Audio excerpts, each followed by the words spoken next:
Hi guys! Ngayong araw na to, gagawa tayo ng simple at masarap na cucumber salad.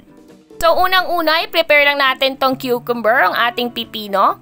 So hihiwain lang natin siya, tapos tatanggalin natin yung mga buto para hindi siya masyadong matubig.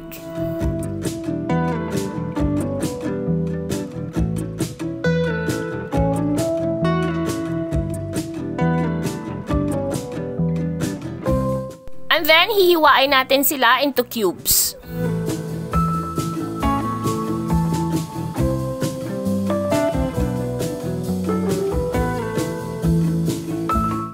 Pagkalagay sa bowl, idagdag na rin natin ang isang onion. Chinap natin ng maliliit. Then, 1 tablespoon ng sugar.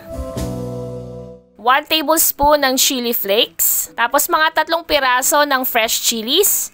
Then 2 tablespoons ng vinegar. Tapos season natin ng salt and pepper.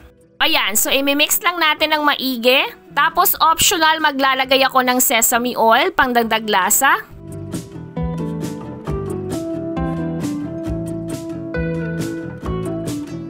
So ayan, so eto na yung ating simple at masarap na cucumber salad. Again, don't forget to like and share this video at comment kung anong masasabi niyo sa ating recipe for today.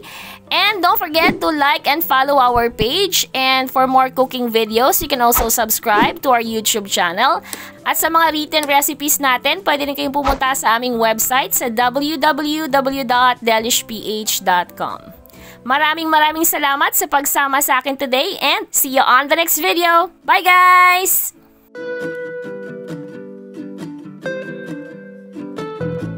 Mass Flakes cookware and kitchenware for the love of cooking. Click the link on the description for more information.